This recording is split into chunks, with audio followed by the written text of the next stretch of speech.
السلام عليكم ورحمة الله وبركاته.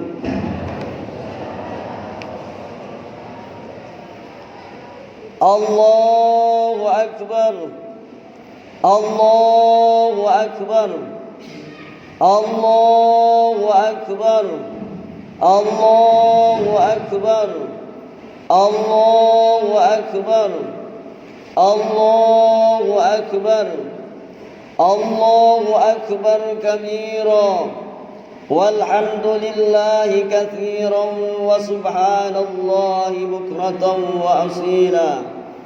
لا إله إلا الله وحده صدق وعده ونصر عبده وعز جنده وهزم الأحزاب وحده.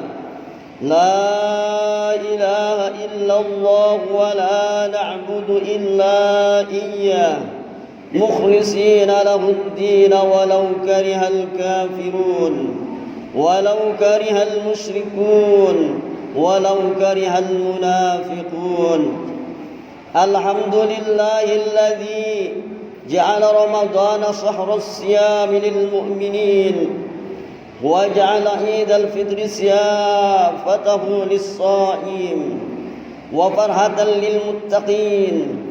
أشهد أن لا إله إلا الله وحده لا شريك له وأشهد أن سيدنا ونبينا محمدا عبده ورسوله صديق الوعد الأمين.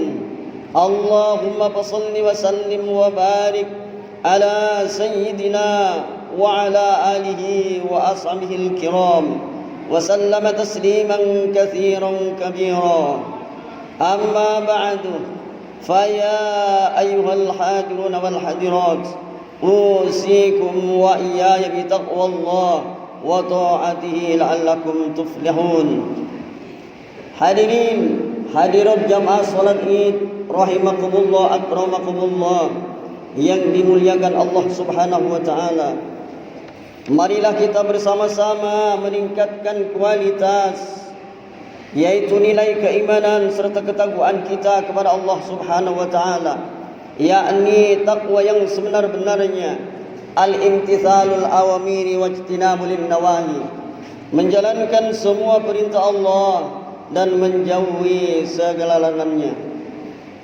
Jamaah salat Id rahimakumullah, sejak tadi malam telah berkumandang alunan suara takbir, tasbih, tahmid dan tahlil sebagai bentuk ucapan atau ungkapan rasa syukur kepada Allah Subhanahu wa taala atas kemenangan besar yang akan dijanjikan oleh Allah bagi kaum muslimin yang telah menjalankan ibadah puasa Ramadan selama 1 bulan penuh, sebagaimana firman-Nya, wali tuqmilul iddata walitukabbirullaha ala ma hadakum la'allakum tashkurun. Dan hendaklah kamu mencukupkan bilangannya, dan hendaklah kamu mengagungkan Allah atas petunjuknya yang diberikan kepadamu supaya kamu bersyukur. Rasulullah sallallahu alaihi wasallam bersabda, "Banu yadakum bitakbir," hiasilah hari rayamu dengan takbir. Hadirin jamaah salat Id rahimakumullah, bahwasanya di hari Idul Fitri ini adalah kemenangan khusus bagi kita umat Islam, yaitu tidak pada yang lain-lain. Jadi semua sekarang di antero dunia, di seluruh penjuru dunia, jadi sama-sama melaksanakan seperti kita. Seiring dengan berlalunya bulan suci Ramadan, banyak hikmah atau faidah yang fadilah yang dapat kita petik untuk menjadi bekal dalam mengarungi kehidupan yang akan datang. Jika bisa diibaratkan, Ramadan adalah sebuah madrasah atau sekolah penggemblengan terhadap 2 perkara, yaitu 1 hawa nafsu dan 2 hati. Hawa nafsu dalam diri setiap manusia terdapat nafsu seperti nafsu amarah, nafsu ingin menang sendiri, dan nafsu syahwat. Semua nafsu ini selalu mengarah dan mengajak kepada keburukan. Innan nafsa la'ammaratun bisu. Karena itulah Allah dan Rasulnya memerintahkan agar selalu berjuang keras untuk menahan dari keinginan hawa nafsu, terutama pada bulan Ramadan. Seorang mujahid atau pejuang terbesar adalah seorang mampu berjuang atau berjihad melawan dirinya sendiri. Sebagaimana Rasulullah bertolak daripada perang Badar, beliau bersabda, "Raja'na min jihadil asghar ila jihadil akbar." Hai para sahabat, kita telah bertolak, telah kembali dari perang yang sangat kecil, yaitu apa? Para sahabat bertanya, apa perang yang lebih besar daripada ini ya Rasul?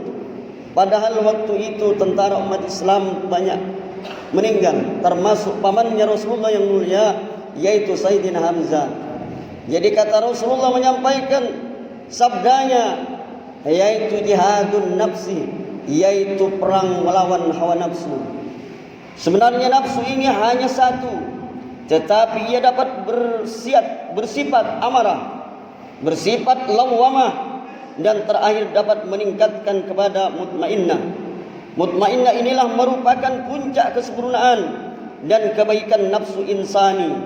Karena nafsu mutmainnah selalu berteman dan berada di sisi malaikat, senantiasa berusaha untuk mengabdi kepada Allah, patuh tunduk kepada perintah Allah Subhanahu wa taala dan menjauhi segala larangannya. Sedangkan nafsu amarah, yaitu selalu berdampingan dan bergantian dengan setan, yaitu menggoda dan mempengaruhi manusia dengan janji-janji palsu atau kebohongan, mengajar manusia mengerjakan kebatilan dan kemaksiatan.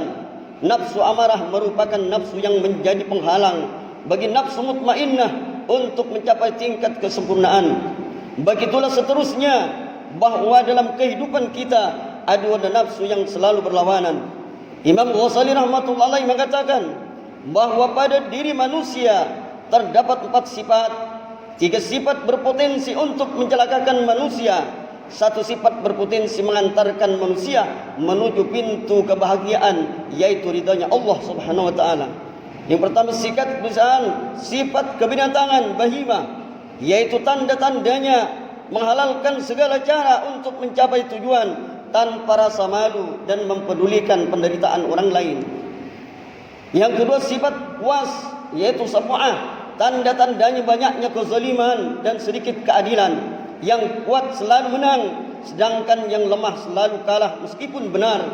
Pada bulan Ramadan itu dilatih menahan amarah, sehingga kalau ada yang mengajak bertengkar maka dianjurkan mengatakan, "Aku sedang puasa, ana shaim."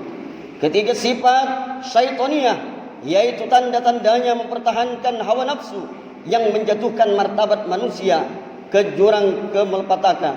Pada bulan Ramadan kita dilatih dengan mendengarkan banyak nasihat dan latihan mengamalkan perintah Allah Subhanahu wa taala. Sedangkan satu-satunya sifat yang membahagiakan adalah sifat rububiyah, yaitu tanda keimanan, ketakwaan dan kesabaran yang telah kita bina bersama-sama sepanjang bulan Ramadan.